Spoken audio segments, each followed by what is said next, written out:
अस्सलाम वालेकुम everyone, welcome to बिब्लियोथेरेपिस्ट। उम्मीद आप सब खैरियत होंगे।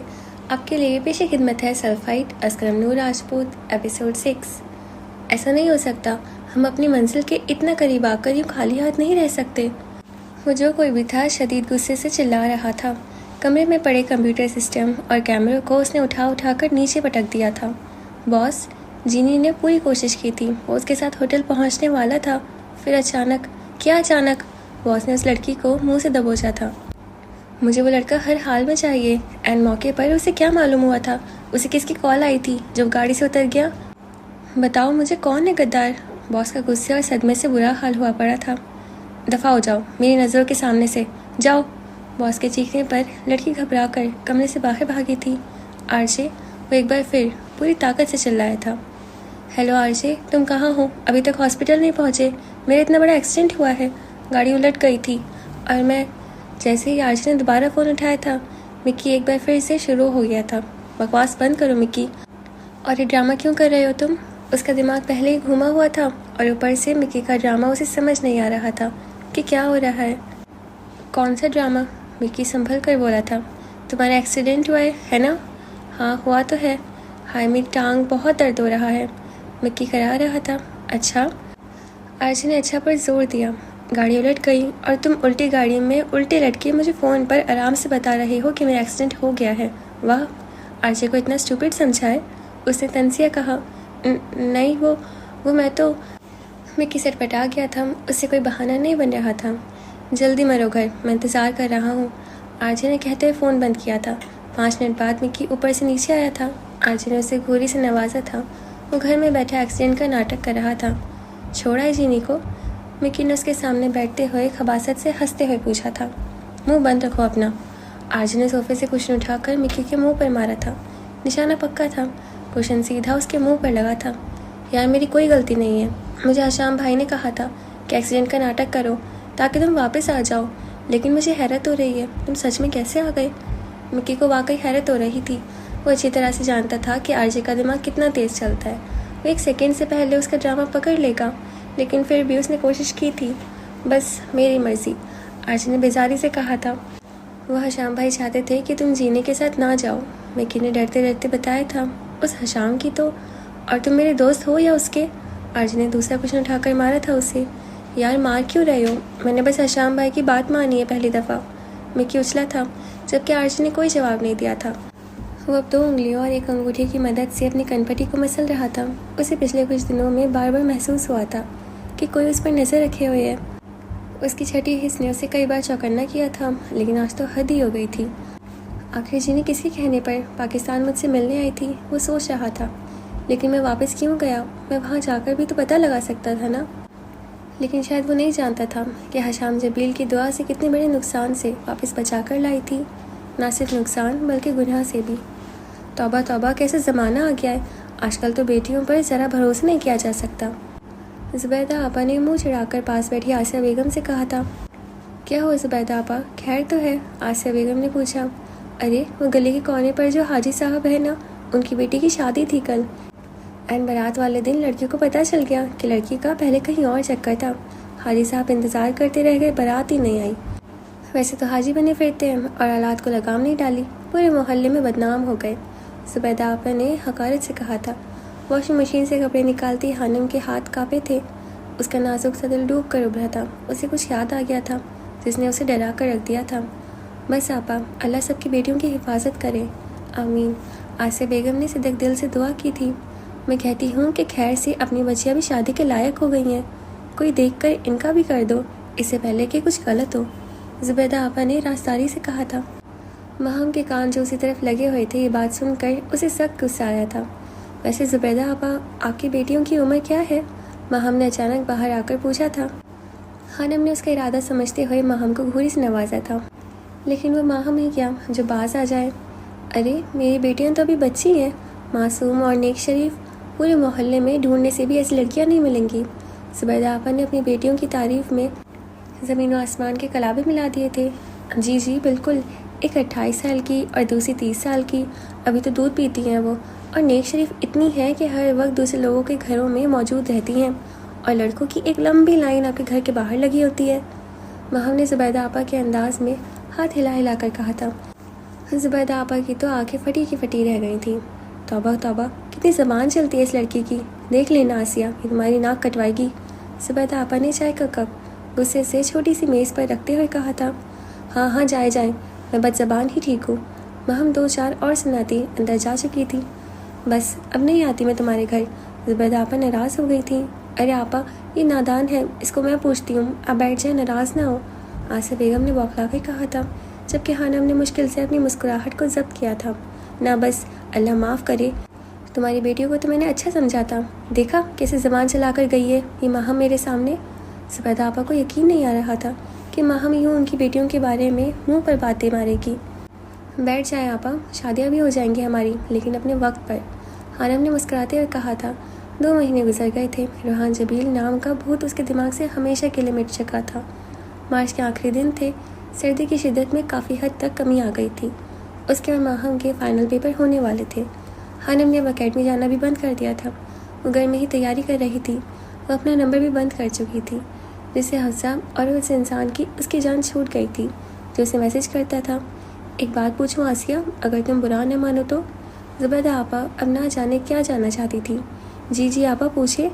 पूरे मोहल्ले में बातें हो रही हैं कि हर हफ्ते एक लंबी सी गाड़ी तुम्हारे दरवाजे पर आकर रुकती है। खैर से कौन है वो, किसकी गाड़ी है? ज़ुबैदा आपा के सवाल पर हानम का रंग फीका पड़ा था। अरे आपा, वो गाड़ी मेरे तायाजाद भाई की है, बहुत बड़ा आदमी है। पहले बाहर रहता था, अब पाकिस्तान शिफ्ट हो गया है। कभी कभी खैरियत दरियाफ्त करने आ जाता है। आसिया बेगम ने संभल कर जवाब दिया था। अच्छा, लेकिन फिर भी लोग तो बातें बनाते हैं ना कि लंबी गाड़ी में जाने कौन आता है उनके घर। वह शरीफों का मोहल्ला है, ऐसी वैसी बात बनती देर नहीं लगती। ज़ुबैदा आपा जो कहना चाह रही थी आसिया बेगम और हानम अच्छे से समझ गई थी। ज़ुबैदा आपा तो खतरे की घंटी बजा कर जा चुकी थी, जबकि पीछे वो दोनों खामोश हो गई थी। हानम को खुद ही समझ नहीं आती थी कि हमदान अंकल उन पर इतने एहसानात क्यों कर रहे थे। पहले तो उन्हें ख्याल नहीं आया था, अब अचानक। सेठ हमदान उस घर में हमेशा हानम की गैर मौजूदगी में आए थे। वो अक्सर कॉलेज और एकेडमी में होती थी जब वो आते थे, और अब जब से वो घर में थी सिर्फ उनका ड्राइवर आता था सामान लेकर। हानम को उन्हें देखने का तजस्सुस था, लेकिन वो अभी कुछ कह नहीं सकती थी। शाम को फिर हमदान का ड्राइवर आया था। गाड़ी सामान से भरी हुई थी, खाने पीने का सामान, सौदा सलाब, फल, कपड़े, ढेरों सामान था। ड्राइवर को देखकर हानम का मूड बिगड़ा था। अम्मी, ये हमदान अंकल हम पर इतने एहसानात क्यों कर रहे हैं? पहले तो उन्हें कभी हमारा ख्याल नहीं आया।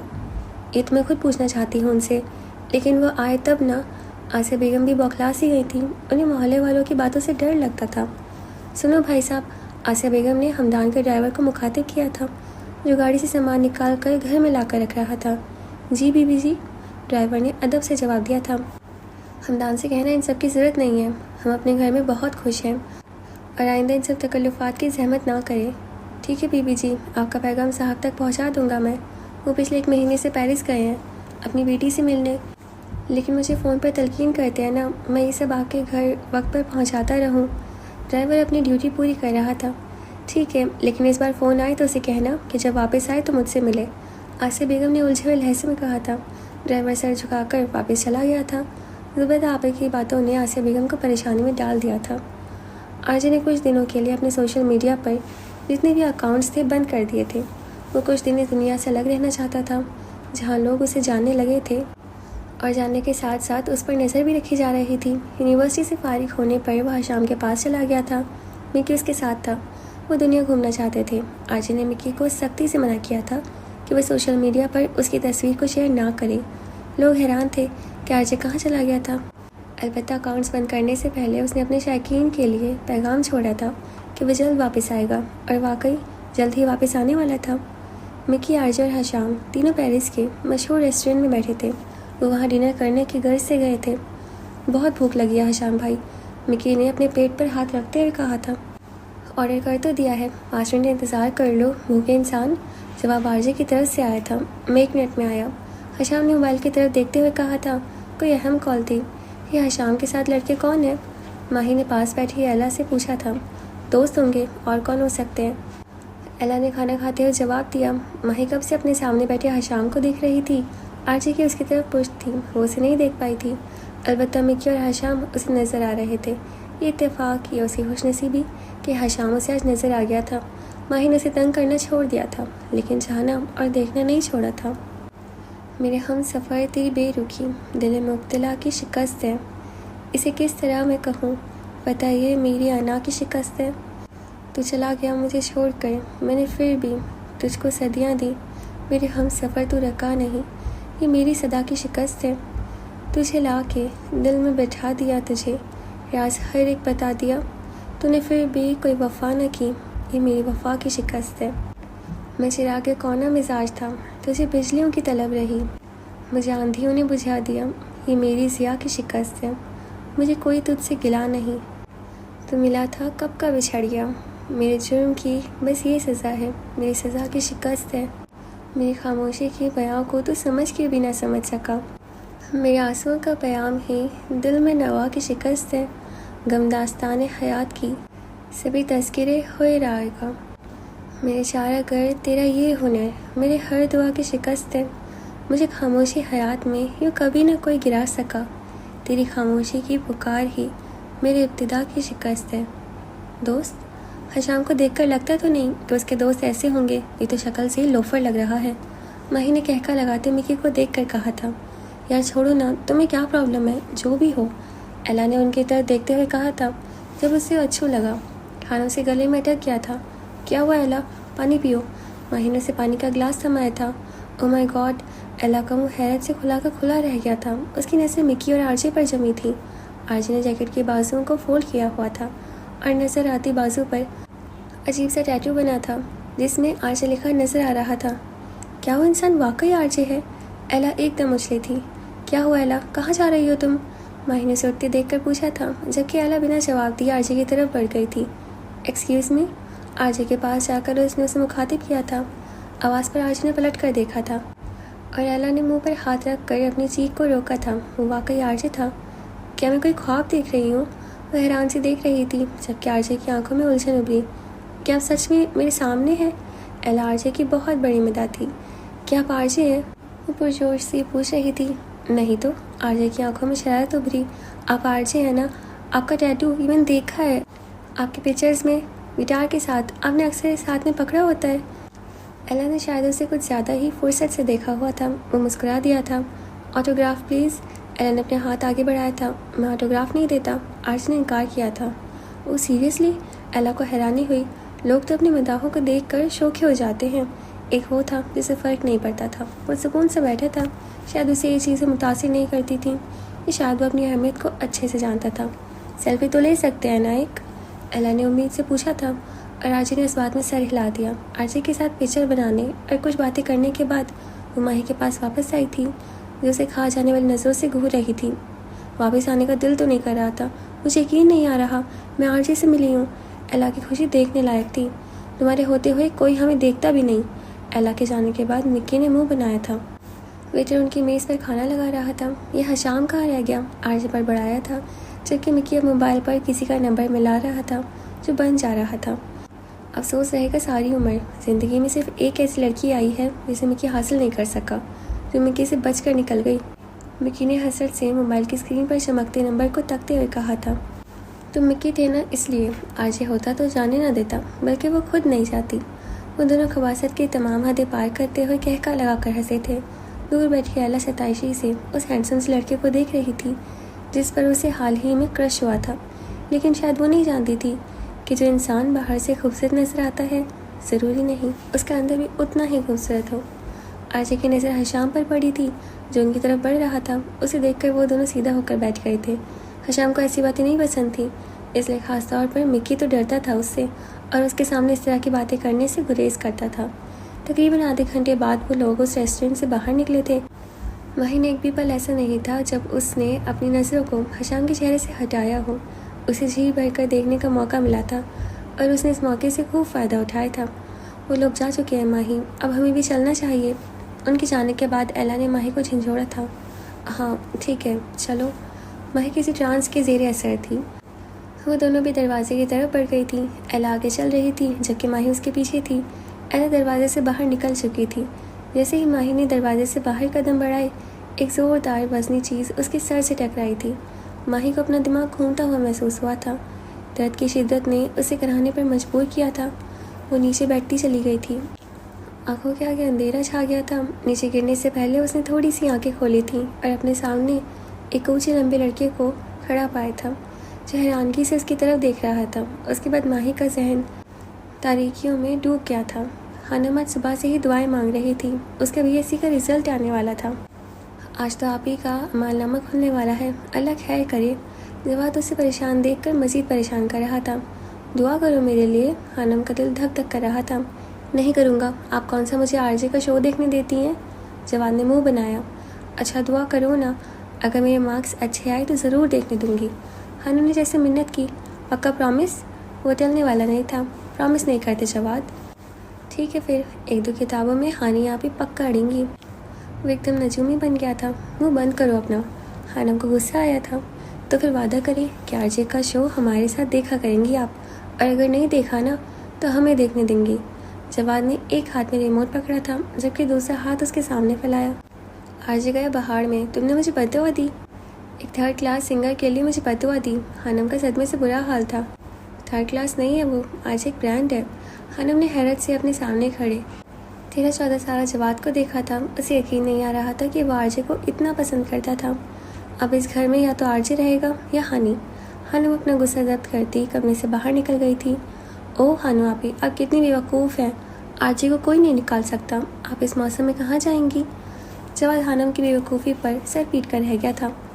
माही की जब आँख खुली तो उसने अपने आप को हॉस्पिटल के बेड पर पाया था। वो एक झटके से उठ बैठी थी, लेकिन सर पर लगने वाली चोट की वजह से अचानक चकरा सा गया था सर। लेटी रहो माही, तुम ठीक हो? एला जो पास ही बैठी थी न्यूज़पेपर पढ़ रही थी। माही को उठता देख कर उसकी तरफ लपकी। ये मुझे क्या हुआ है? माही ने अपने सर पर हाथ रखते हुए पूछा। कुछ नहीं, तुम्हारे सर पर चोट लग गई थी, लेकिन अब तुम ठीक हो। चोट कैसे? हम तो रेस्टोरेंट से बाहर निकल रहे थे ना, वहाँ। इतना मत सोचो माही, सब ठीक है। मैं डॉक्टर से बात करके आती हूँ। उन्होंने कहा था कि होश में आते ही तुम्हें डिस्चार्ज कर दिया जाएगा। एला उसका हाथ थपथपाते बाहर निकल गई थी, जबकि माही ना समझी से उसे बाहर जाता देख रही थी। Hello mister Jordan. एला ने हॉस्पिटल की राहदारी में रखी कुर्सी पर बैठते जॉर्डन को पुकारा। जॉर्डन ही वो शख्स था जिसकी वजह से माही को चोट आई थी। न जानो उसने अपने बैग में ऐसा क्या डाल रखा था जिसके लगने की वजह से माही का सर फट गया था। वो अपनी ही धुन में बैग को घुमाते हुए रेस्टोरेंट के अंदर दाखिल हो रहा था जब बाहर निकलती माही के सर पर वो भारी वजनी बैग टकरा गया था। क्या उन्हें होश आ गया है? एला के बुलाने पर वो उसकी तरफ लपका। हाँ, माही को होश आ गया है, लेकिन अगर उसे कुछ हो जाता तो मैं तुम्हें हरगिज़ न छोड़ती। एला ने खूंखार नज़रों से उसे घूरते हुए कहा था। तो अब मैं जा सकता हूँ? जॉर्डन ने सवाले नज़रों से उसे देखा। जब तक वो डिस्चार्ज नहीं हो जाती तुम कहीं नहीं जा सकते, और अभी तुम्हें माही से माजरत करनी चाहिए। व्हाट? वह हैरान हुआ। जी बिल्कुल, या मैं पुलिस को कॉल करूँ? एला उस वक्त काफ़ी संजीदा थी। वो इस हालत में तुम्हारी वजह से है। न जाने तुमने उस मनहूस बैग में क्या डाला हुआ है। एला ने उसके बैग को इशारा करते हुए कोसते हुए कहा। जॉर्डन ने कंधे पर डाल रखा था अभी। जॉर्डन बुरा फंसा था, पुलिस से नहीं डरता था, लेकिन रेस्टोरेंट के बाहर बेहोश होती माही और उसके सर से निकलते खून को देखकर वो एकदम घबरा गया था। ठीक है, मैं उससे बात कर लेता हूँ। बिल मैंने अदा कर दिया है, वह एला से कहता कमरे की तरफ बढ़ गया था। हानम बहुत खुश थी, उसके साथ साथ वो बहुत उदास भी थी। खुश इसलिए थी कि वो बहुत अच्छे ग्रेड्स के साथ पास हुई थी, अलबत्ता उदास होने की वजह काफ़ी संजीदा थी। वो एक सोच कर परेशान हो रही थी कि आगे क्या करेगी। क्या हो गया है हानि, अब क्यों परेशान हो? माहम ने उसे गुमसुम देखा तो पूछा। परेशान नहीं हूँ, सोच रही हूँ कि अब क्या करूँगी। मास्टर्स करना चाहती हूँ, लेकिन यूनिवर्सिटी की फ़ीस कहाँ से लाऊंगी? हानम ने गहरा सांस लिया था। फिक्र न करो, कुछ ना कुछ हो जाएगा। वैसे भी तुम्हारे इतने अच्छे मार्क्स हैं, स्कॉलरशिप मिल जाएगा। माहम ने उम्मीद दिलाई थी। माहम मुर्गी बात सुन, हमदान अंकल आए हैं बाहर। जवाद कमरे में झाँकता और माहम को नापसंदीदा तरीन नाम से नवाजता गायब हो चुका था। ये मुझसे मार खाएगा। माहम का चेहरा सुर्ख हुआ था, जबकि हानम को जवाद की बात पर हंसी आ गई थी। अलबत्ता वह हैरान थी कि हमदान अंकल उसकी मौजूदगी में पहली दफ़ा घर आए थे। वो दोनों दुपट्टा अच्छे से सर पर लेती बाहर निकली थी। जॉर्डन बड़बड़ाता कमरे में दाखिल हुआ था। उसे इंतहा का गुस्सा आया हुआ था, हालांकि गलती भी उसी की थी। जैसे ही उसकी नज़र सामने बेड पर मौजूद माही पर पड़ी थी, वो ठिठक सा गया था। वो लड़की मासूम भी थी और प्यारी भी। जब किसी में जेबी से बात हुई, मौसम गुल की पहली रात हुई। कौन करता है इश्क दानिस्ता, इत्तेफाकिया वारदात हुई। कॉल दे और इसे वफा न करे, जाने मन ये भी कोई बात हुई। उफ, वो सादा सी बेज़बान नज़र जो मेरी कीमत हयात हुई। दिल से खुशबू तो आ रही है अदम। क्या खबर किस नगर में रात हुई। आंखें बंद किए बेड से टेक लगाए वो मुस्कुरा रही थी। उसके सर पर पट्टी बंधी थी। जॉर्डन को अच्छी तरह याद था उसका काफ़ी ज़्यादा खून बह गया था। उसे समझ नहीं आ रहा था कि वह क्या बात करे। जॉर्डन ने एक दफ़ा तो सोचा था कि वापस चला जाए, न जाने क्यों फिर उसके दिल ने ख्वाहिश की थी कि बेड पर लेटा वो वजूद एक बार आंखें खोल कर उसे देखे। वो खासा बदज़ौक़ किस्म का इंसान था। उसे खूबसूरत और मासूमियत का नहीं पता था, लेकिन इस वक्त वो रुका हुआ था। न जाने क्यों माहिर ने कमरे में किसी की मौजूदगी को महसूस करते हुए आंखें खोली थी और फिर सामने खड़े शख्स को देखकर उसके चेहरे पर वाज़ी उलझन उभरी थी। हेलो, मैं जॉर्डन हूँ। जॉर्डन ने उसकी आंखें खुलने पर सटपटा कर कहा था। थोड़ा गौर करने पर माही को याद आ गया था कि जब वो बेहोश हुई थी उसने उसी शख्स को देखा था। सॉरी, मेरी वजह से आपको सर पर। जॉर्डन को समझ नहीं आ रहा था कि वह कैसे माफ़ी मांगे। जी, इन्हीं जनाब की बदौलत तुम इस वक्त यहाँ मौजूद हो, एला ने कमरे में दाखिल होते हुए कहा था। उसने अपना भारी वजनी बैग तुम्हारे सर पर मारा था।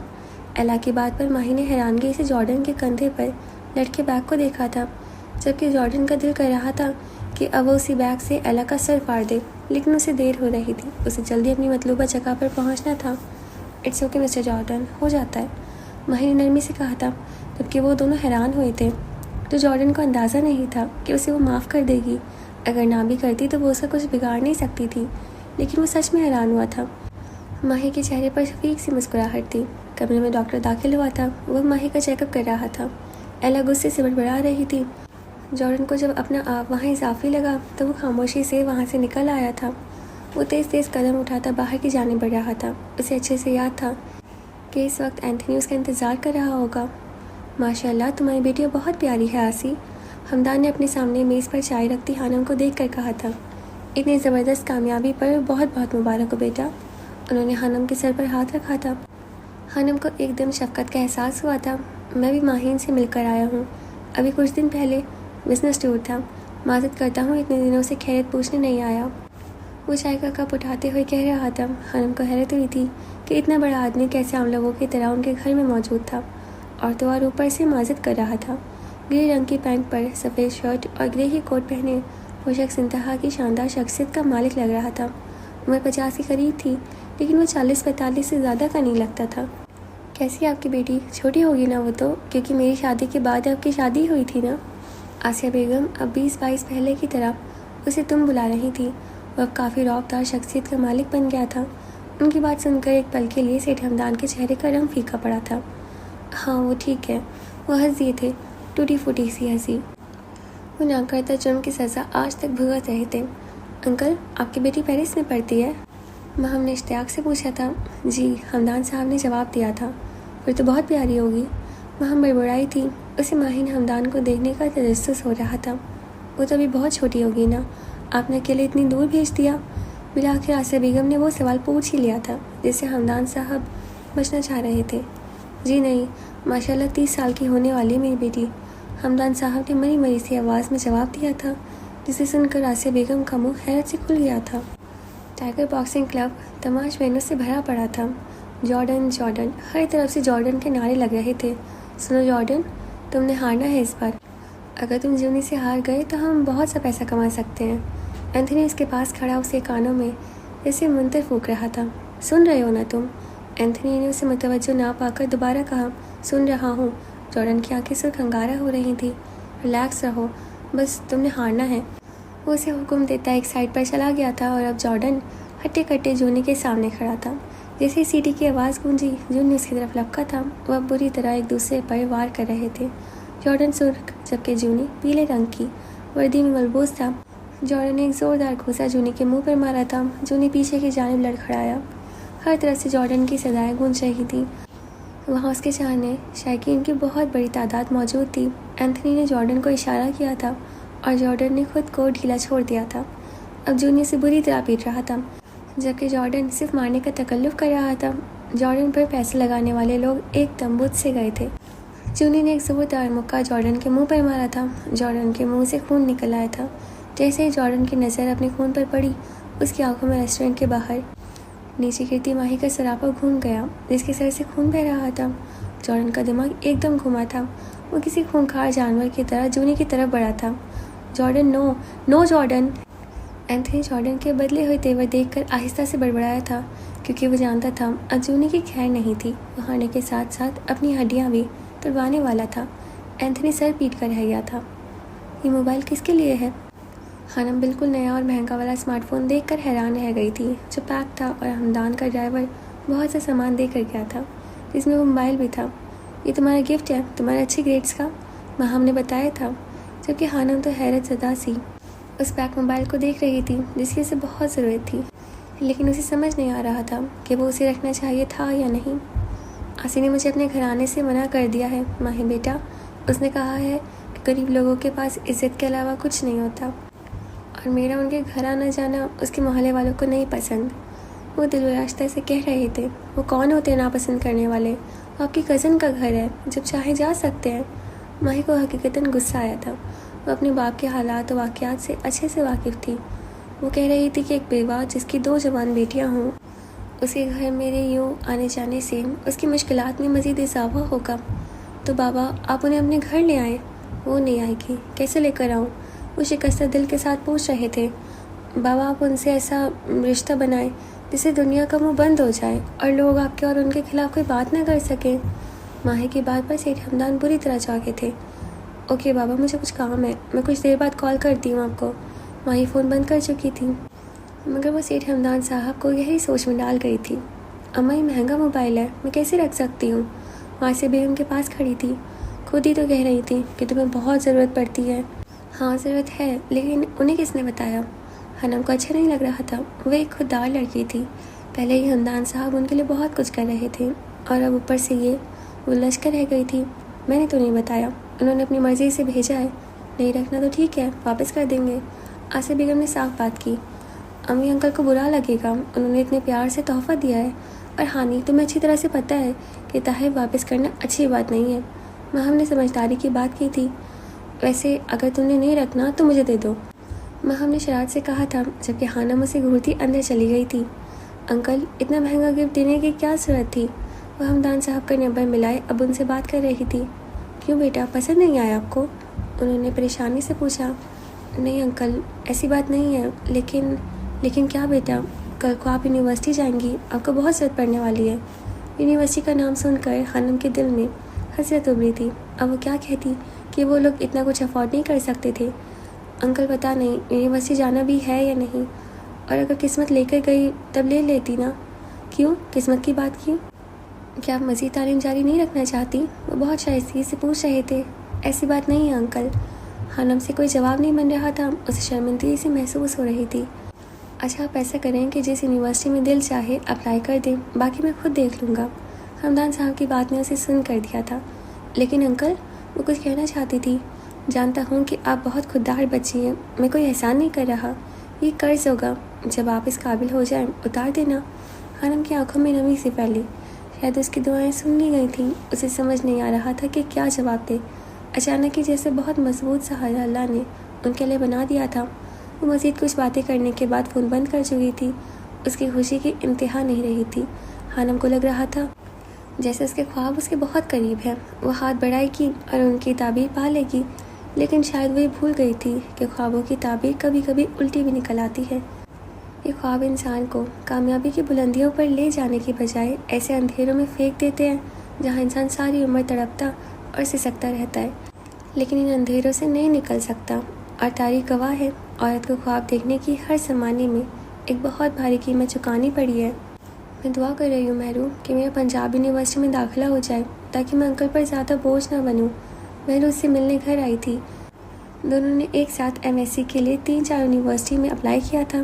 तुम जहाँ एडमिशन लोगी मैं तुम्हारे साथ रहूँगी हानी, फिक्र न करो। महरू ने उसे दिलासा दिया था। वो तो मैं जानती हूँ, लेकिन PU मुझे अच्छी लगती है। बस दुआ करो मैं वहाँ चली जाऊँ। बहुत बड़ी है, मैंने सर्च किया था नेट पर। इतनी बड़ी है कि इंसान वहाँ जाकर गुम हो जाए। वो ना जाने किस एहसास के तहत खोई खोई से लहजे में कह रही थी, क्या ऑल फॉल बोल रही हो हानी? हर दफ़ा कहा है कि ऐसी बातें ना किया करो। आसिया बेगम ने सख्त से लहजे में डांटा। बस आंटी ऐसी ही करती है, मेरा हौसला है जो मैं से झेलती हूँ। महरू शरारत से मुस्कुराई। बस बस अब मिल जाओ दोनों, सारी गलती मेरी ही है। वो नाराज़ हो गई थी जबकि महर उसके मुंह बनाने पर हंसती थी। वो प्लेग्राउंड बास्केटबॉल की प्रैक्टिस कर रहा था जब मोबाइल पर आने वाले कॉल ने उसे अपनी तरफ मुतवज्जो किया था। कौन है रबिश, तंग किए जा रहा है। आरजी ने बड़बड़ाते हुए गुस्से से मोबाइल जेब से निकाला और स्क्रीन पर उभरने वाले नाम को देखकर जुबान दांतों तले दबा ली। हाय बड़े डैड, कैसे हैं आप। वो जिया जबील को बड़े डैड कहकर पुकारता था। मैं ठीक हूँ, तुम सुनाओ कैसे हो। मैं एकदम फिट हूँ। कैसे याद किया आपने। आरजी हैरान था। तुम्हारा बीबीए मुकम्मल हो गया है ना, उन्होंने पूछा। जी हो गया मुकम्मल। तो तुम लंदन चले जाओ या फिर अमेरिका या हशाम के पास। मैं चाहता हूँ तुम MBA करो और बिज़नेस में मेरा साथ दो। तुम हशाम को तो अच्छे से जानते हो, उसे बिज़नेस में दिलचस्पी नहीं। वो तुम्हारे बाबा की तरह गद्दी पर बैठेगा, सियासत करेगा और लोगों की खिदमत करेगा। उन्होंने साफ साफ अपनी बात मुकम्मल की थी। आरजे के चेहरे पर वाज़ेह नागवारी फैली थी। बड़े डैड, आप मुझे अच्छे से जानते हैं, मैं वही काम करता हूँ जो मेरा दिल चाहे और मैं अपनी यूनिवर्सिटी को छोड़कर अभी तो नहीं जाने वाला। अलबत्ता अगर कुछ माह में मेरा मूड बदल गया तो आपको बता दूंगा। लेकिन तुम्हें अब वो कुछ कहना चाहते थे। डैड, मेरा मैच है, मैं बाद में बात करता हूँ। वो उनकी बात सुने मेरा फ़ोन बंद कर चुका था। क्या मुसीबत है यार, क्यों पीछे पड़ गए हैं मेरे, जीने क्यों नहीं देते। आरजी ने बड़बड़ाते हुए मोबाइल ऑफ किया था। देखो आसिया, मैं तुमसे बहुत ज़रूरी बात करने आई हूँ, मेरी बात को ध्यान से सुनना। ज़ुबैदा आप आज फिर उनके घर हाजिर थी। हानम को कुछ गैर मामूली से महसूस हो रहा था। ये फिर आ गई लोगों की बुराइयां करने। माहम ने नागवारी से कहा था, मुझे कुछ ठीक नहीं लग रहा। हानम का दिल ना जाने क्यों डर रहा था। जी आपा बोले, आसिया बेगम ने मुतवज्जो होते हुए कहा था। अरे शुक्र अदा करो आसिया, मैं तुम्हारी बेटी यानी अपनी हानि के लिए रिश्ता लाई हूँ। हानम तो उनकी बात सुनकर धक से रह गई थी। रिश्ता? लेकिन मैंने तो आपसे नहीं कहा था। आसिया बेगम हैरान थी। इसलिए तो कह रही हूँ कि शुक्र अदा करो, घर बैठे ही अल्लाह ने तुम्हारी सुन ली। शायद अल्लाह को यतीम बच्ची पर तरस आ गया, इसलिए खुद ही रास्ता आसान कर दिया। ज़ुबैदा आपा की बात सुनकर हानम के अंदर छन से कुछ टूटा था। यतीम और गुर्बत उनके लिए गाली बन कर रह गई थी। लगता है ये उस दिन वाली इज्जत भूल गई हैं, आज दोबारा करनी पड़ेगी। माहम ने रसाला एक तरफ रखा और बेड से नीचे उतर कर जूते पहनते हुए कहा था। मैं कुछ समझी नहीं आपा, किसका रिश्ता।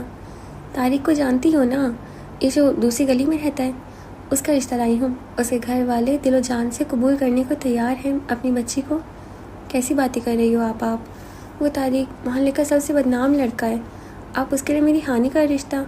आसिया बेगम तो सदमे से दंग रह गई थी, जबकि तारिक का नाम सुनकर हानम का दिमाग घुमा था। वो एक इंतहाई घटिया किस्म का लड़का था। वो जब भी कॉलेज और अकेडमी जाती थी अक्सर चौक पर खड़ा मिलता था, पान चबाता, गंदे दांत।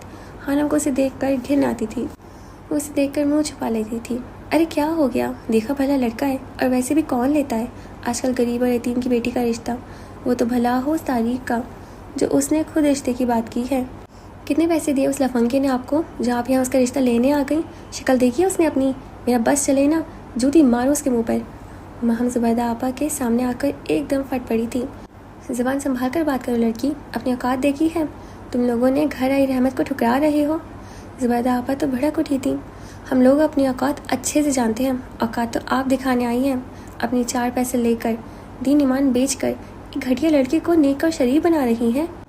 वहाँ का गुस्सा साथे आसमान को छू रहा था। ऐसा ही कुछ हाल हानम का भी था, लेकिन वो शौक थी। महम तुम चुप करो और अंदर जाओ। देखो ज़ुबैदा आपा, मुझे अभी शादी नहीं करनी अपनी बेटियों की, और ना ही मुझे रिश्ता कबूल है। जब करना होगा मैं आपको बता दूंगी। आसिया बेगम की बात सुनकर हानम की रूह तक सुकून उतर गया था।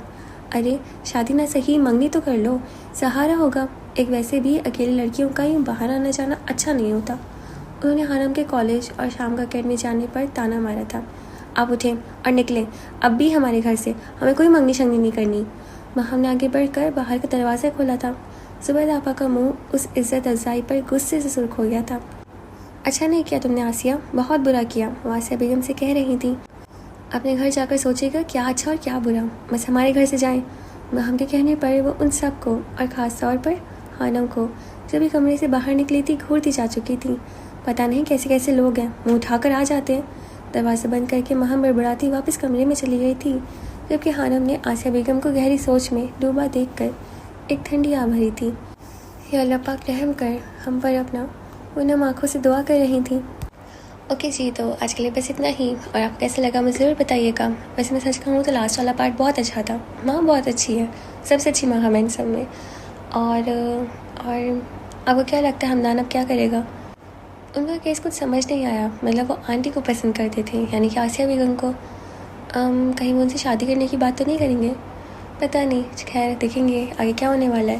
और बाकी सब तो अच्छा चल रहा है, इंटरेस्टिंग है। और अपनी हमें सुनते रहिएगा। आज के लिए बस इतना ही। और प्लीज़ हमारे चैनल को सब्सक्राइब कर दीजिएगा, हमारे इंस्टाग्राम को फॉलो कर लीजिएगा और अपना ख्याल रखिएगा। हम आपसे कल मिलेंगे। खुदा हाफिज़।